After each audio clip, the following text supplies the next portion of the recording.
तो दोस्तों स्वागत है आपका अपने YouTube चैनल में। दोस्तों ये जो आप कंटेंट देख रहे हैं ये क्लास 3 से ईवीएस की बुक का है और सीटेट्स में क्या इसकी इम्पोर्टेंस है या सीटेट में कौन-कौन सी टॉपिक इसमें आते हैं या कौन से पॉइंट्स जो हैं यहाँ से लिए जाते हैं वो हम आज डिस्कस करेंगे। तो चलिए शुरू करते हैं। सबसे पहला है जानवरों को लेकर एक चैप्टर है, उसमें रैट्स को लेकर एक इम्पोर्टेंट इन्फॉर्मेशन दी गई है कि रैट यानी चूहे जो कि जिनकी आंखें बहुत क्या होती हैं, पुअर होती हैं, बट उनकी जो स्मेल करने की जो सेंस है, ठीक है, वो बहुत ही ज़्यादा अच्छी होती है। इसके अलावा टच भी और टेस्ट यानी छूने की और जो इनकी चखने की जो कैपेसिटी है वो बहुत ज़्यादा ज़बरदस्त होती है, ठीक है। तो ये दूर से ही किसी भी चीज़ को इस तरीके से स्मेल कर सकते हैं और टच और टेस्ट करके ये बता सकते हैं कि ये इनके लिए अच्छी है कि नहीं है। रेड कुछ इस तरीके का दिखता है। अब अगला आता है स्नेक्स। स्नेक्स से रिलेटेड एक इम्पोर्टेंट फूड आइटम है जिसको चाइना में इसको बहुत ज़्यादा खाया जाता है, जिसको हम कहते हैं लिंग हू फैन। ये लिंग हू फैन जो है ये चाइनीज डिश है जो कि सांपों से बनाई जाती है। नेक्स्ट है टपियोका। टपियोका ये एक टाइप का खाना है, ठीक है, जो कि कहाँ पे है, हमारे इंडिया में केरला स्टेट में ये मिलता है, ठीक है। ये कुछ इस तरीके से दिखता है टपियोका, ठीक है। तो इन कीवर्ड्स को याद रखना है जो रेड कलर में है और उनसे रिलेटेड इंफॉर्मेशन भी कि कहाँ पे ये पाए जाते हैं, किससे रिलेटेड हैं। नेक्स्ट है मैना। मैना क्या है, एक चिड़िया का नाम है।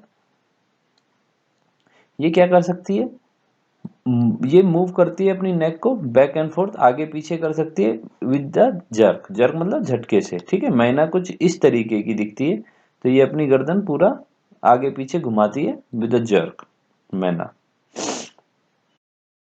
नेक्स्ट आता है आउल। आउल मतलब उल्लू। ये अपनी गर्दन को घुमा सकता है आगे और पीछे, बहुत मतलब 360 डिग्री जिसको हम कहते हैं, पूरा लगभग ऐसे घुमा सकता है ये अपनी गर्दन को आगे और पीछे करके। तो उल्लू कुछ इस तरीके से दिखता है। इसके बारे में भी याद रखना है कि कौन सा पक्षी अपनी गर्दनों को आगे पीछे घुमा सकता है बहुत ज्यादा। इसके बाद आती है Braille. Braille script. Braille script जिसको डिस्कवर किया था लुई ब्रेल ने। ये स्क्रिप्ट बेसिकली उन लोगों के लिए है जो कि बचपन से ही अंधे हैं या फिर किसी कारण या दुर्घटना की वजह से जिनकी आंखें चली गई हैं। तो ऐसे लोगों को पढ़ाने लिखाने के लिए इस स्क्रिप्ट का यूज किया जाता है, क्योंकि उनको भी पढ़ना हो सकता है कि उनको पढ़ने का शौक हो, तो उनके लिए ये ब्रेल स्क्रिप्ट बनाई गई। लुई ब्रेल अपने आप अंधे थे और इसीलिए उन्होंने इसको बनाया था। तो इसमें क्या होता है, 6 डॉट होते हैं इस तरीके से, ये पेज के ऊपर उभरे हुए होते हैं और हर डॉट क्या होता है, अलग तरीके का उभरा हुआ रहता है। जैसे ये 6 डॉट हैं, तो इन 6 में से अभी आपको पिक्चर से समझाते हैं कि जैसे ये 6 डॉट हैं, इसमें 1 1 2 3 4 5 6, तो पेज के ऊपर जो ए लिखा होगा तो उसमें सिर्फ एक डॉट उभरा हुआ यहाँ पे कॉर्नर पे होगा, इससे पता चल जाएगा कि ये ए लिखा हुआ है। इसी तरीके से जब 2 डॉट उभरे हुए रहेंगे, ठीक है, 6 में से, और वो भी एक के नीचे वाला एक, तो इस तरीके से बी। इसी तरीके से पूरी अल्फाबेटिकली सीरीज इन्होंने बनाई है और इन्हीं को जोड़ के ये अपनी स्क्रिप्ट तैयार करते हैं। पूरा जो मटेरियल है, जितना भी लिटरेचर है, जितना भी चीज़ें लिखी हुई होती हैं, वो सब इसमें ट्रांसलेट करके इस तरीके से इसको प्रिंट किया जाता है। आज के टाइम पे जो ब्रेल है वो कंप्यूटर के द्वारा भी लिखी जाती है, ठीक है।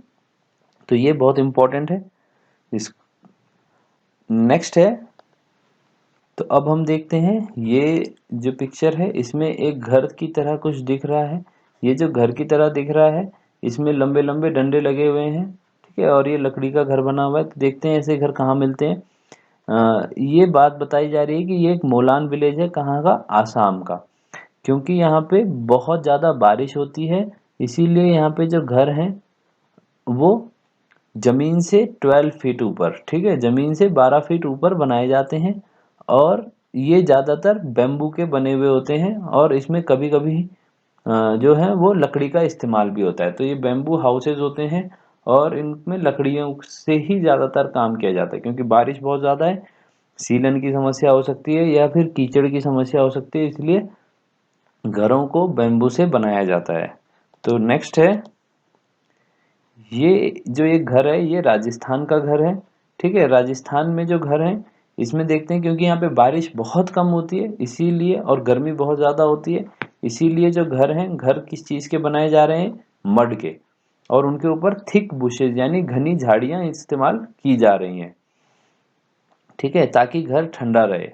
तो ये बहुत इंपॉर्टेंट है, यहाँ पे किसी भी जो वो है ईंट और पत्थर का इस्तेमाल नहीं करते हैं ये लोग।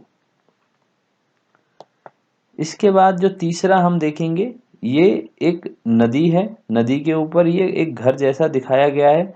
ये जो नदी के ऊपर घर जैसा है, ये जो नदी है ये डल लेक है। डल लेक ये नदी है कश्मीर की,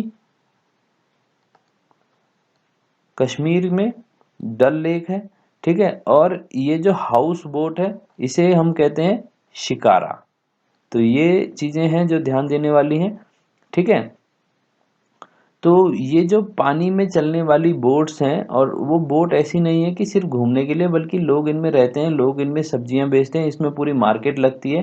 तो ये सब क्या है, कश्मीर से रिलेटेड है, और इसको हाउस बोट है ये। ठीक है, तो ये जो हाउस बोट है ये कहाँ देखने को मिलती है, कश्मीर में डल लेक में, और इनको शिकारा कहा जाता है। तो ये हमारे लिए बहुत ज़्यादा ज़रूरी है समझना।